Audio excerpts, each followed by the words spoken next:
Okay, I'm in the Gospel of John, chapter 7. And in this message, I'll be between verses 25 and 36 is what I expect to cover. This is when Jesus went up to the temple during the Feast of Tabernacles. This was in the middle of the feast. The feast was an 8-day festival, and so it could have been day 4 or day 5, but this is in the middle. Before he went to the temple, he was apparently in Jerusalem, but he was in Jerusalem discreetly and quietly. He didn't let people know who he was or that he was there. That appears to be the case. And so in the middle of the feast, he went into the temple. This is in John chapter 7, verse 14. Now about the middle of the feast, Jesus went up into the temple and taught. And then the Jews marveled. And in the previous message, I spoke about the conversation that took place between Jesus and the religious leaders there in the temple. A key point that I need to review from the previous message is found in verse 20, because Jesus exposed that the religious leaders were trying to find some way to have Jesus killed, and this was public knowledge. His brothers knew this. People knew this, that this is what the religious leadership were attempting to do, or they were trying to accomplish, because, of course, they didn't like what he was doing and what he was teaching, because it was opposed to them. And so to them, they were confronted with a problem, and they believed that the solution to their problem is to murder Jesus. That's the solution. Just find a way to have him killed. But they, when they're confronted with this, in verse 20, the people answered and said, "You have a demon. Who's seeking to kill you?" Is what they responded with, in the sense that if Jesus suggested the truth, that they were looking for some way to have him murdered, if Jesus exposed the truth, then their defense is to say, well, he's demonically possessed. That's the issue. That's how they're going to solve that they don't like what he's doing. They don't like what he's saying. And so this is the solution from their point of view. Just accuse him of being demonically possessed. Say, it's a demon. You have a demon. That's what you have. You have serious problem. But we could probably help you with this. But obviously you don't think that we're worth the effort or the time or our wisdom, but that's what your problem is. You're demonically possessed.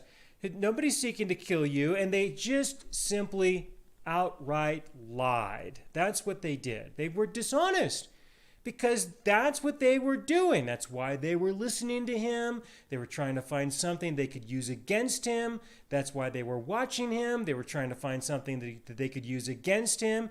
And everybody, or at least, enough people, knew that this was one of their objectives. And so when they denied that this was what they were pursuing, when they denied that, then this became a form of public knowledge that they were dishonest. To them, that was a reasonable solution. They were confronted with the problem, hey, you people are dishonest. And so they reply and defend themselves with, well, I'll just deny that there is this problem that exists. That way, they don't have to be involved in the solution of this problem. To them, that is the solution.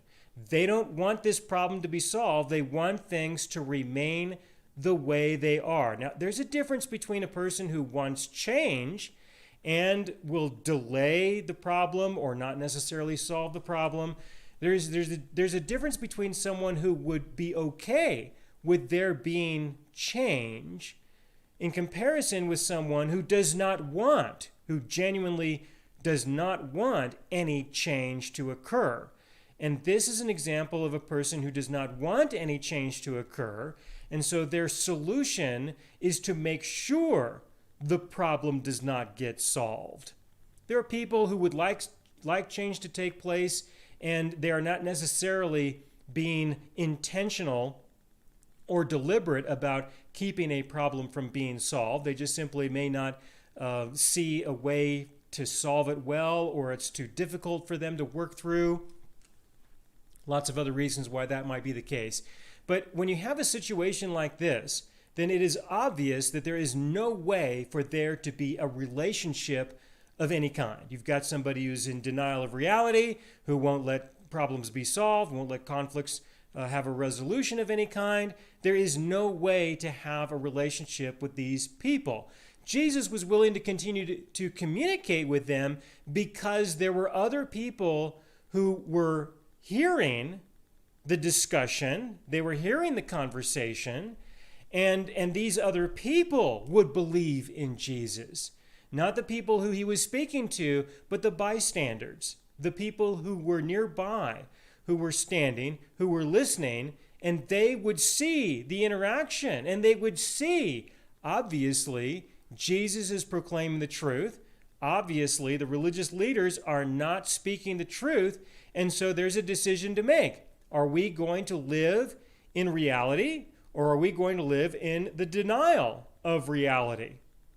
And the decision may not be because they're interested in what is real or what is true. That might not be the main decision. I'll come back to this a little bit later, that you'll find that a lot of the people, they made their decision based on who had a sword, who had enforcement power. That was how they made their decision. Well, who's in charge, and who's got the power to punish someone or to hurt somebody.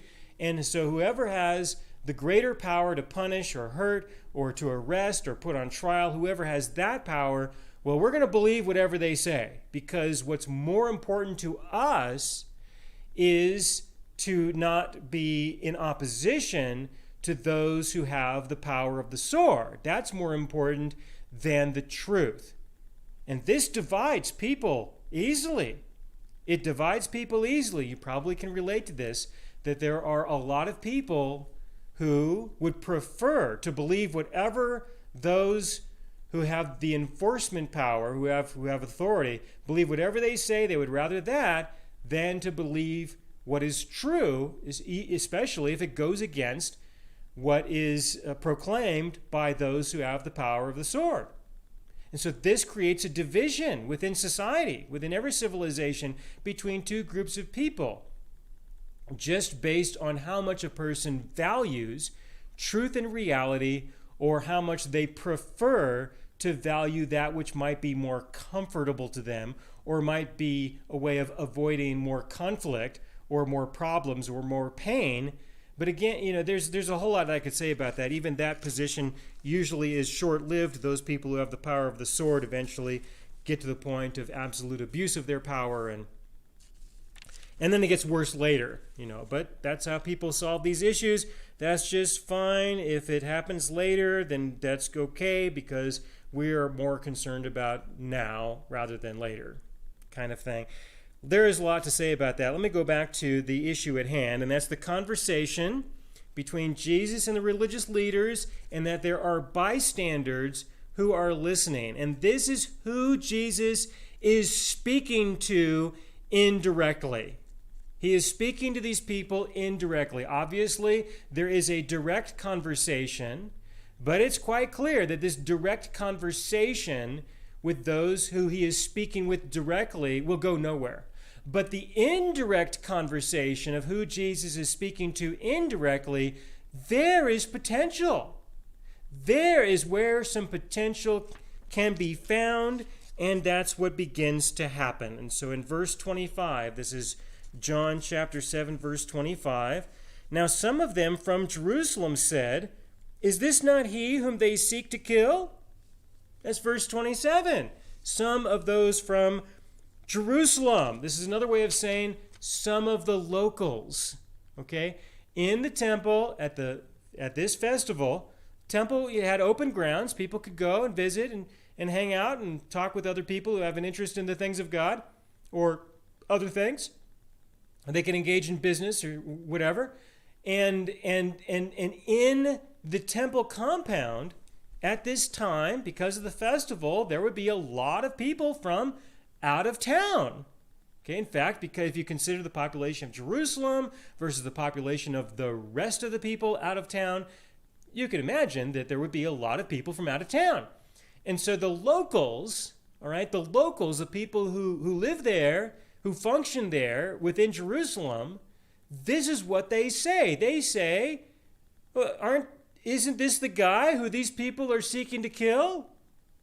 But these people who are seeking to kill him have denied. Oh, no, we're not doing that. But they know, all right? The locals know.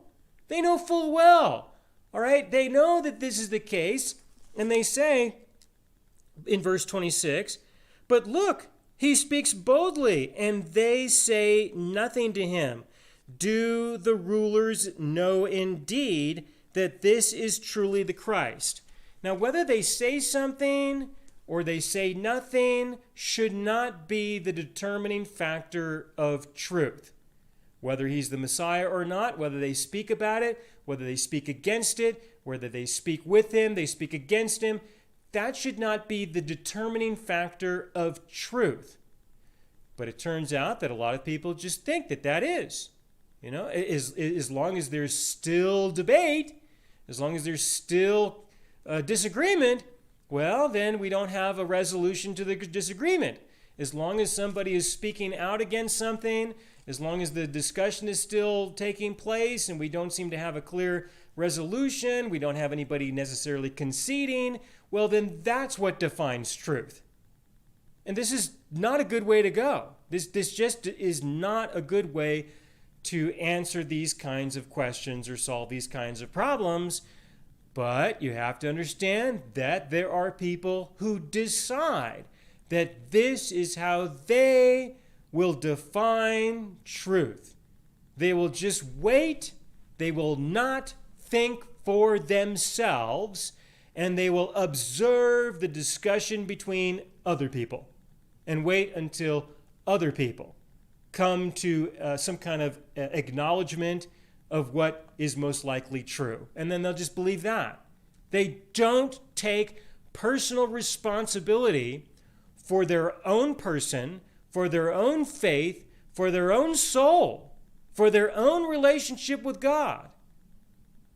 And what can God do with a person like that?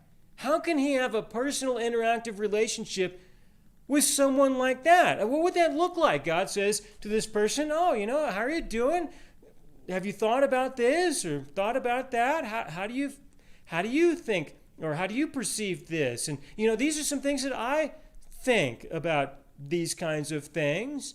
And the person says, no, God, wait, don't bother talking with me. I'm waiting until these other people finish their argument about that, and then I will just believe whatever they say. That's how it is, folks. That's how it is for a lot of people. And so how can God have a personal, interactive relationship on an individual level with an individual like this?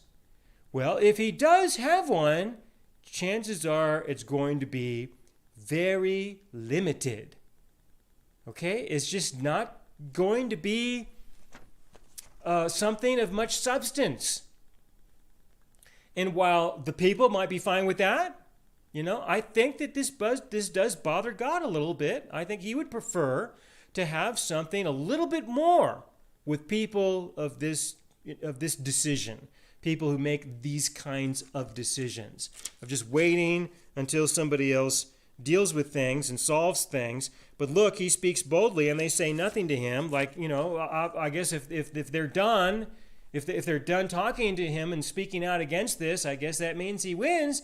Maybe we should believe in him. Maybe we shouldn't. Well, even if that is the decision where they say, okay, the religious leaders are not speaking against Jesus anymore, and Jesus is still speaking, so I guess he's okay. I guess he's right. I guess he's true. Well, that might be a good start, all right? That might be a good start, and we shouldn't take that away. But it's not what's preferred, that's for sure. It's just not what's preferred, and it's unlikely that it will go very far. It's unlikely. But that's what they're working with. That's what Jesus is working with. In verse 27, let me finish verse 26, where they say, "Do the rulers know indeed that this is truly the Christ?" All right, well, let's consider that. Do they know? Is that why they're not speaking out? Why they're not confronting? Why they're not trying to correct any errors that might be proclaimed? Maybe because they really do know? Well, let's take this into consideration. They might know that he really is. And because they don't want to suffer the consequences of that truth, they are not going to follow through with that belief. They're not going to follow through with that conviction. They're perhaps hoping that he will just disappear and go away. Maybe they'll kill him and then they don't have to deal with that particular issue. All right? There might be some who believe that he is the Messiah, and they intentionally refuse to follow through to the conclusions that would result from that. Now, this is not unusual. In order for us to deal with a lot of intense or difficult situations in life, there are times when I address some of my problems that I face that way, where I think, okay, I can identify that this is a problem, but I'm only going to approach it and work on a resolution only so far for now. And this is my limit. And then, I'm going to go and deal with other problems of life. And it's not that I'm not going to deal with this ever. I'm just saying that this is something that I'm not going to think about. I'm not going to work with right now, because it's just more than what I can handle in the greater scope of everything else. And that's understandable in the scope of life and in the limitations of humanity. It's understandable. It can be just fine. But at some point, they will have to make a decision by conviction. So there may be some who are leaning towards, or who are considering the fact that maybe he really is the Christ. Maybe he really is. And it's something that they have to work through. But there are others who may see enough evidence to say that that's the case, and they will absolutely refuse. They will say, no, I will not believe, no matter what the evidence may be. I'm going to deny it all, because the consequences that they will have to endure will be greater than what they want to endure. So it's not so much a question of what is true or what is not, or does a person want to live in reality, or do they not want to live in reality? At that point, it's an issue of, do you want to suffer these consequences? And some people will have to endure more consequences than others, just because of who they are, the time period they live in, the relationships that they have with other people, that sort of thing.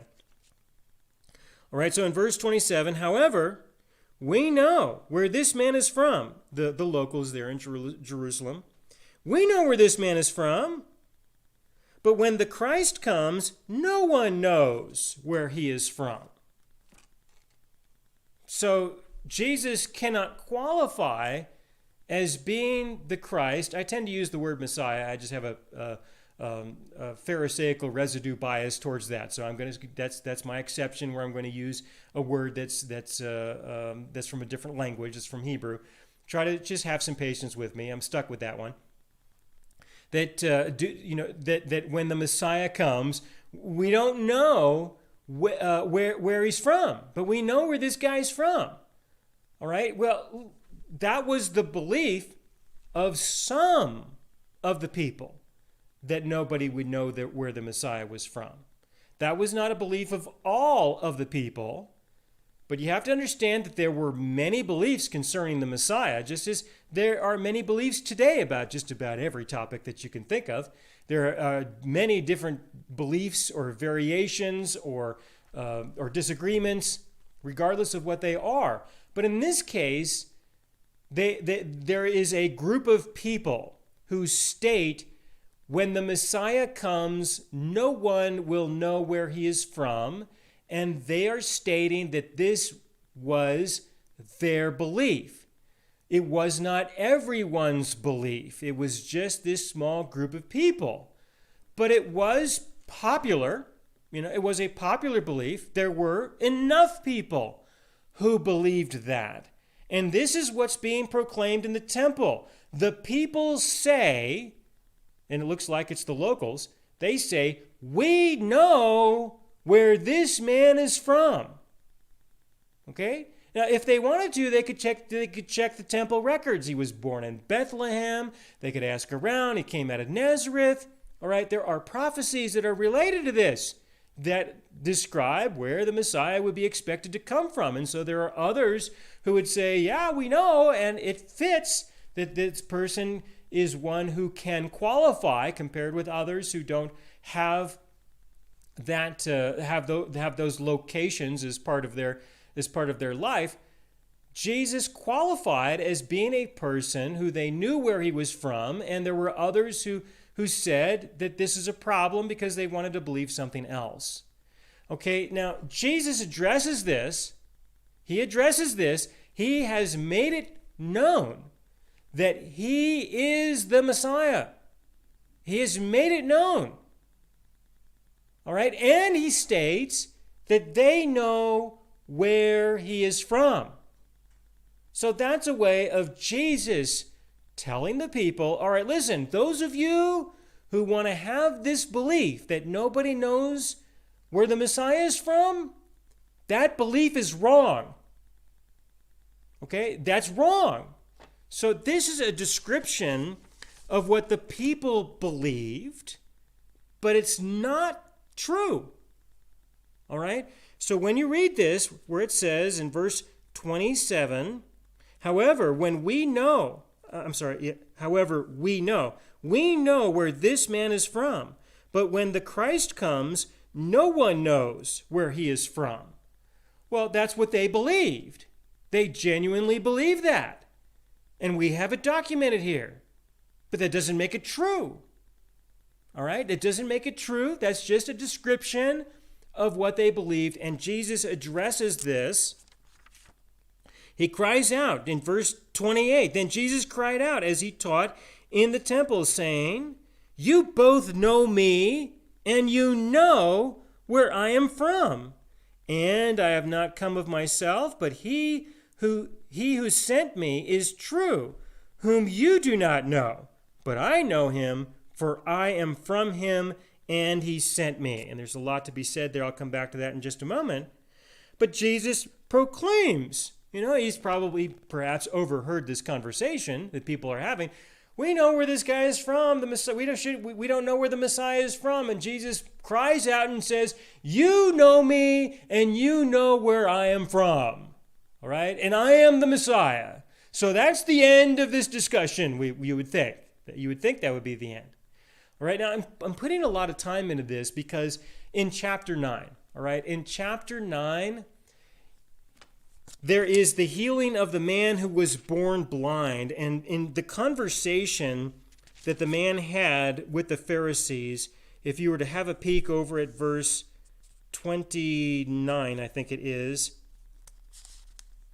in John chapter 9, verse 29, we know that God spoke to Moses, as for this fellow, we do not know where he is from. Okay, now this is just a few days later. That's what this is. It's just a few days later. They're having this conversation with the man who was healed, and the religious leaders say, we don't know where this guy's from. All right?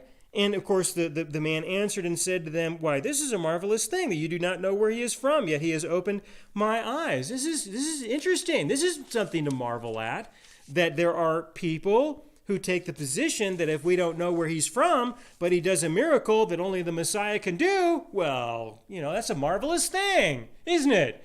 Obviously, we have evidence now to show that he's the Messiah, but it's not a valid conclusion. It's just a discussion that the man is having with the Pharisees, all right? But they deny the truth later in chapter 9. Just a couple of days later, a few days later, they deny the truth.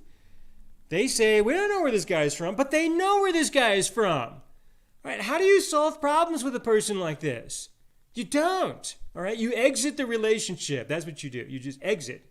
You end it. You don't continue, right? Because what that means is that you acknowledge the reality that there is no relationship. All right. When you are having a conversation with someone who is denying reality, then when you end that conversation, the best way to understand it is that you're acknowledging that there is no conversation. All right. That you're just acknowledging that, that there is no existence of a relationship. There isn't one. It just doesn't exist. We're just pretending.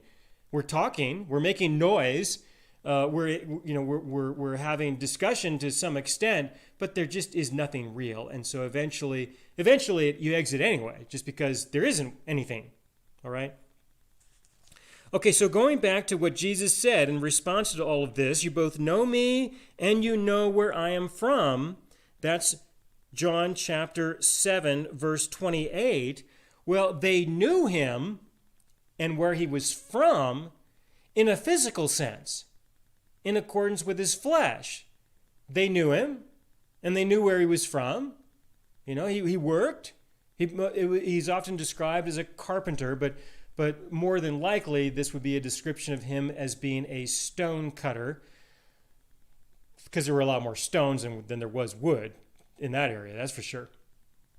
So they knew him as a person, and they knew him, he was around. Obviously, he's standing right in front of them. They knew him, and they knew where he was from. They can just ask if they want to know, and the other people would be able to confirm that.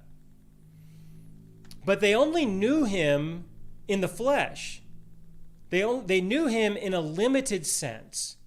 Now, Jesus does want people to know him. He does. He wants us to know him and to study and to learn the history of what he did in his flesh and what he spoke of is good, but it's limited. All right? It's limited. It's a big limitation of knowing him. You know him from a historical point of view. You can know of the things that he taught. You can know of the things that he did. And there is value in knowing him to that extent. But there is so much more to know. And that more, the additional things to know are the things that he genuinely values, that he wants us to know. And that has to do with who he is in the spirit, who he is as a person, who he is in the core of his being a manifestation of the living God. He wants us to know him in that way, on the basis of truth. So they knew him to a certain extent, but they didn't know him as well as he would like. All right? And with regards to where he is from, they knew where he was from to a certain extent, but they didn't know that he was from heaven, that it was God himself from heaven who manifested in the flesh and became a man so that he could engage in a relationship with other people in the way that he did, so that he could speak to the people personally. He could relate to the people personally. And he came to be a representative of himself. But in this context, we would say Jesus was a representative of God. He came as a representative, and that gave people an option. It gave them an option to accept or reject what he was presenting. If he came in the fullness of his glory, to the extent that people could withstand, then, if he was to do as I like to refer to it as the God thing, if he did that, well, then there wouldn't be much of an option concerning whether they were going to reject him or not. It would just be so obvious. But he doesn't want things to be so obvious in that sense. He wants people to believe because it is true, not because they cannot deny, but only because it is true. If he was to come in the fullness of his glory, then they could not deny. It would be so absurd. It would be beyond absurd for them to reject the reality of God. So coming as a representative, He gives people an opportunity to choose. And so by default, the people who he has a relationship with are those who want to have a relationship with him, who are willing to have a relationship with him on the basis of the kind of relationship he's willing to have. And so this is what he gets. He gets a group of people who meet a set of criteria that he would like to have in his life, a certain kind of person that he would like to have in his life. That's what he gets as a result. So that's what he means when he goes on and he says, and I have come not of myself, but he who sent me is true. All right, again in verse 28, then Jesus cried out as he taught in the temple, saying, you both know me, and you know where I am from, and I have not come of myself, but he who sent me is true. He has been sent, or he is expressing himself as one who has been sent. So he is a witness, he is a representative of the living God, whom you do not know. All right, now the Lord would like to be known. You know, God would like them to know him. And that's why he's there. That's why he's there, because he wants to have a relationship with people. And this is the process by which he establishes the new covenant to go into effect so that people can begin to have a relationship with him, so that they can begin to know him in a personal way. All right? Not just about what he did and what he said, which are good, but there is so much more. In verse 29, but I know him, for I am from him, and he sent me. All right? So Jesus states he is from heaven. That's where he's from. The only person who could be from heaven in this context would be God. That's the only one who can be from heaven. So there he is. All right? There he is. He is God manifested in the flesh, and they don't know where he is from, and they do not know him. But he would like them to know where he is from, and he would like them to know who he is. That's why he is there.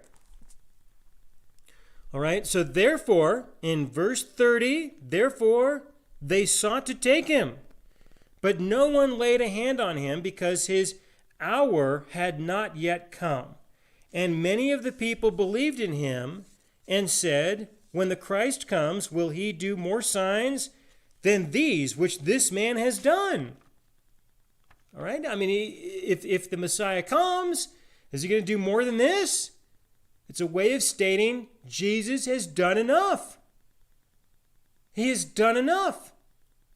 There is enough evidence to show that he is the Messiah.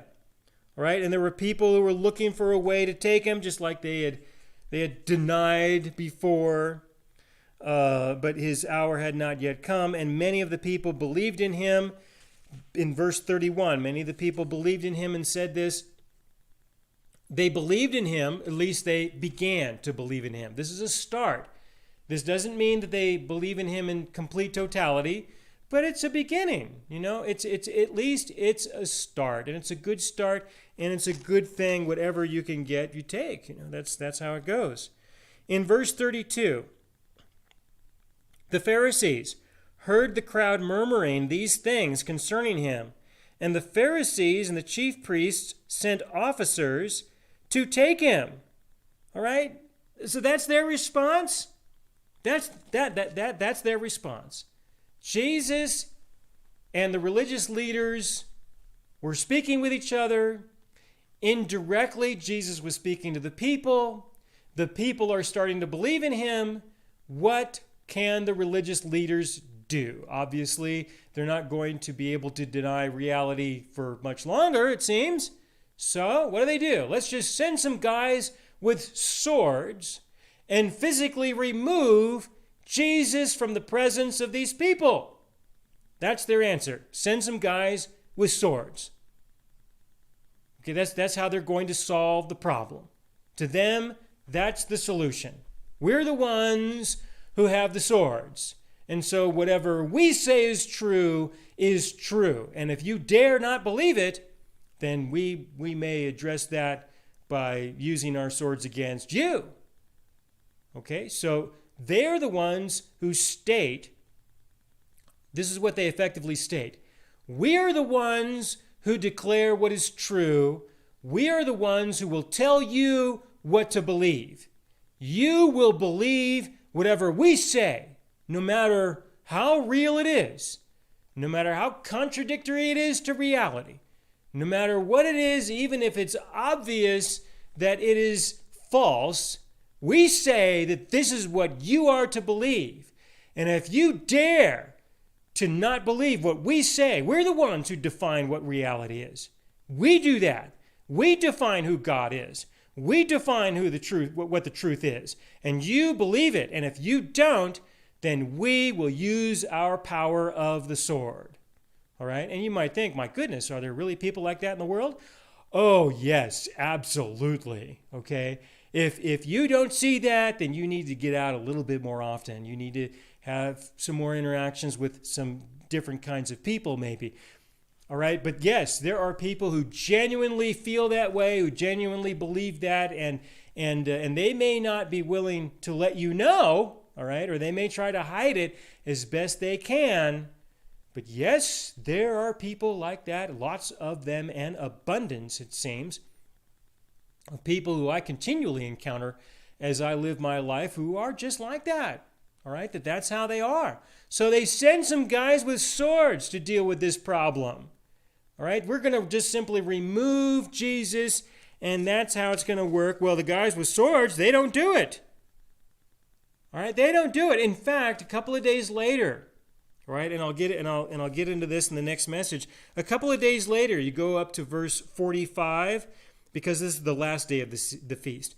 All right, here in verse 30, this is in the middle of the feast, but at the last day of the feast, in verse 45, it says, "Then the officers came to the chief priests and Pharisees, who said to them, 'Why have you not brought him?'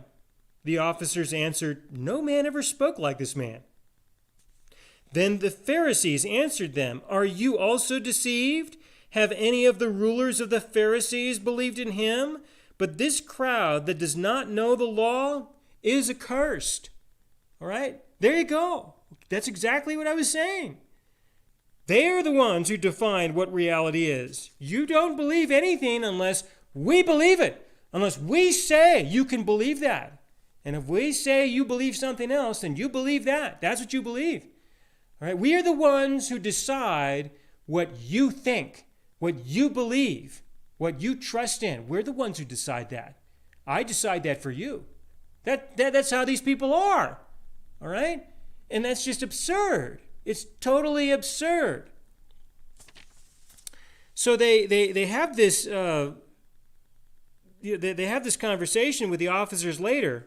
But going back to verse 32, the Pharisees heard the crowd murmuring these things concerning him, and the Pharisees and the chief priests sent officers to take him. And in verse 33, then Jesus said to them, "I shall be with you a little while longer, and then I go to him who sent me. You will seek me and not find me, and where I am, you cannot come." All right? That's very interesting. They come to him with swords, and he says, effectively, look, I'm going to be with you a little longer, and then I'm gone. Okay? Don't worry, I'm just going to be here for a little while, and then I'm leaving. And where I'm going to go, you don't know where I'm going to go, and you're never going to find me. So don't worry. The chief priests, the leaders who sent you to come and arrest me, don't worry. Just wait a little while. You don't have to bother with it. I'm going to go, and you won't even be able to find me at that point. So if they complain, there's nothing you can do. Right? It's a way of saying, don't worry. All right? It's also a way of saying, because of the way that he says it, it's a way of saying that this place is not as important as you think it is. Because where he is going, you cannot follow. Obviously, this is an important place. It is. This is an important place. And it is an important place. He's going to the kingdom of heaven. And as we can study more about this in the book of Hebrews, we can see that he's going to go to the true temple of God. That's where he's going to go. And they can't go there if they don't believe in him. They're not going to be able to go there. That's where he goes. So they have their holy place. Okay? They have their, let me say it this way, their decorated facility. All right? And I think it's having decorated facilities are good. I don't have a problem with that. I think that's a good thing. Absolutely. All right? But what they're effectively stating is something that is not appropriate. And that is, in effect, to say that because we have a decorated facility, then by default, that makes it a holy place. And that's not true. But that's what people assert. And they also are asserting the idea that because they hold the decorated facility, they hold the place that people consider to be the holy place, and they have the power of the sword in the holy place, that makes them the representatives of truth, that makes them the representatives of God. And God shows up and he says, not really. No, in fact, I'm just here visiting just to see you and talk with you a little bit. And then I'm going to the real place, and that's a decorated facility. And that's a good place. All right. But he's going to another place, and he can go to theirs, but they can't go to his. They can't go to his. And he's not stating that in the sense of, you want to kick me out of here? You want to remove me from here? Well, try this. You won't even be able to get into mine. You won't get into my temple. You want to kick me out of yours? Is that how we're going to relate to each other? That's not really what he's stating. He's not stating it in that tone, in that sense. He would like them to enter into the true temple of God. He would like them to be where he is. But he won't be able to tolerate. He's not going to tolerate people who don't believe reality, who don't acknowledge reality, who don't want to acknowledge the truth. He's not going to have people like that in his holy place, in his home, in his life. When he leaves there and goes to their decorated facility, sure, he'll talk with them, he'll engage with them, he'll do the best he can with them. He's not going to deny reality, but he'll be there. But in his holy place and his temple, well, that's his, and he's not going to tolerate that in his place. If they don't want to tolerate him in their place, don't worry, he's leaving soon. Okay, don't worry. Don't worry, I'm not going to be here for long. I'm leaving, don't worry. All right, just give it a few minutes, in a sense. So again, in verse 33, I shall be with you a little while longer, and then I go to him who sent me. You will seek me and not find me, and where I am, you cannot come. Well, to what degree will they seek him? Will they be looking for him because they want to capture him, because they want to attack him with swords? Will they seek for him because they are seeking the Messiah, but they're not going to find him? The only way that would happen is if they're looking for a Messiah who he is not. They're looking for a different Messiah. And if that's the case, they're going to be looking for him, but they're not going to find him because they're not going to be willing to accept who he is. And this is a real issue. For example, the people believed many things concerning the Messiah. They believed that he would establish a kingdom based on the Mosaic law, and that he would continue to relate to them on the basis of the Old Covenant. But that's not what he did. He established a new covenant. So if they're looking for a Messiah who will relate to them on the basis of the Old Covenant, they're looking for him, but they're not going to find him because that's not what he's going to do. The extent for which he will do that is at the final judgment. If a person wants to have that relationship with him, if they want to have that be the definition of the relationship between them and God, this is not going to end well, because they're going to demand that they have a place in the kingdom of heaven because of their repentance and obedience. Because they repented, because they obeyed, because they got enough sin out of their life, kind of thing. Because they did enough holy things. And that is not going to end well. They will not be permitted to have a place in the kingdom of heaven on that basis, according to that covenant, because they will not have done it perfectly. So there will be many, and there have been many, and there still are people who are looking to a Messiah, who are looking to a God of that nature. They are looking for him. People today can even call him Jesus, and they're not necessarily looking to be accepted on the basis of the whole Mosaic law, just part of it, maybe just the 10 Commandments or something like that, or maybe just 7 out of 10 of the commandments. Everybody's got their own definition of what is good and evil, it seems, and they're going to go before God and say, well, we're a pretty good person. That's the kind of Messiah that they're looking for, someone who will give them a place because they can compare themselves with other people and they look okay. And this is not going to happen. They're going to be looking for him, and they're not going to find him. They are going to want to be where he is, and they will not be where he is.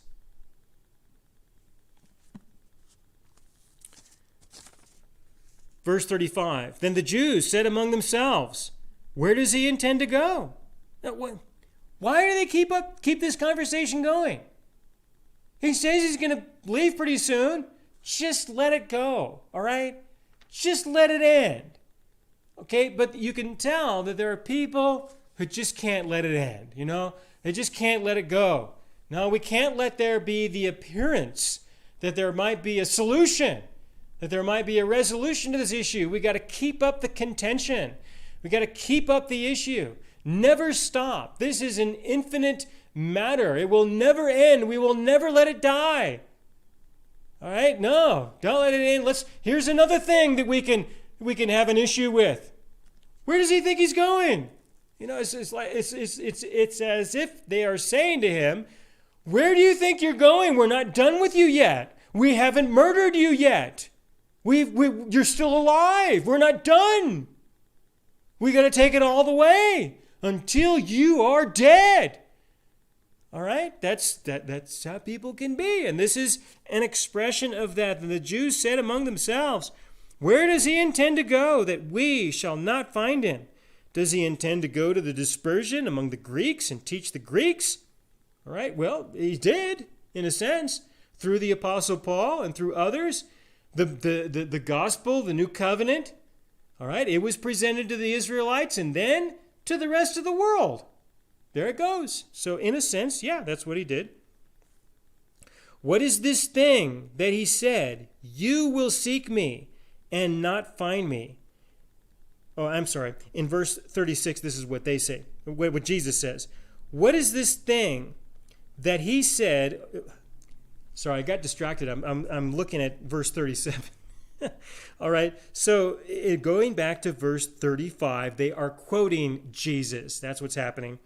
Verse 35, then the Jews said among themselves, where does he intend to go that we shall not find him? Does he intend to go to the dispersion among the Greeks and teach the Greeks?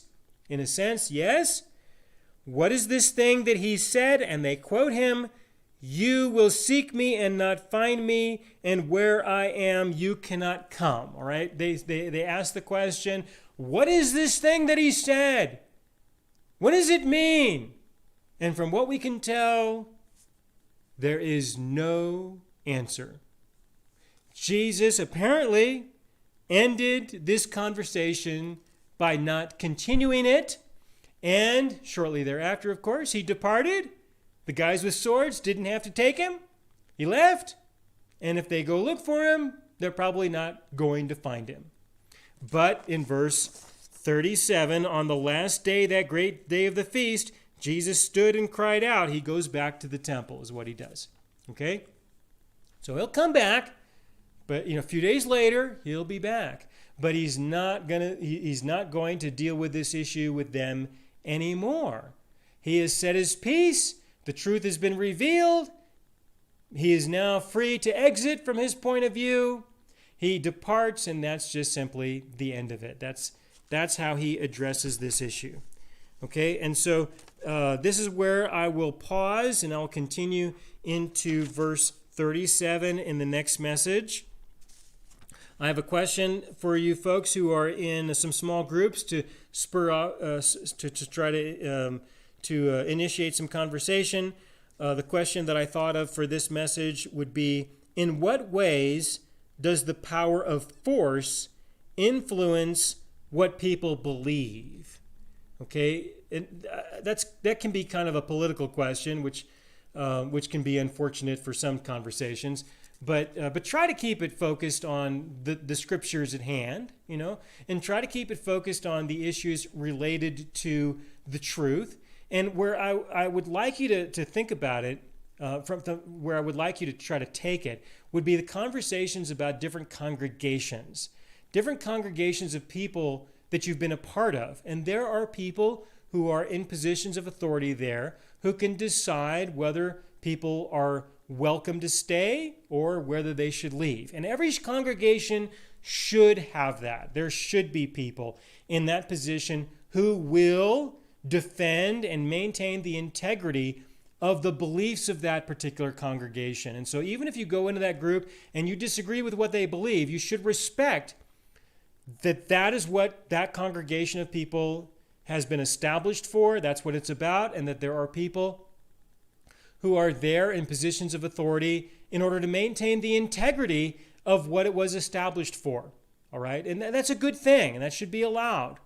But this can affect what people believe, because there is the enforcement power of excommunication in this context, and there's other kinds of enforcement issues or disciplinary measures that may be incorporated or involved. All right, but what is your experience regarding that? What have you seen, and have you seen that? To what degree? Maybe you can think of some examples. Have you seen that? In what ways have you seen that really affect what people believe? That they will choose to believe what the leadership says they are to believe, not because it's true, but because they're concerned about suffering under the sword, of these people who are telling you what to believe. Have you seen that? Can you relate to that?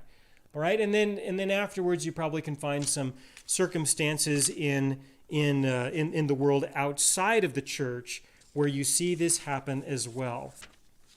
Okay, and that's a tough one to address.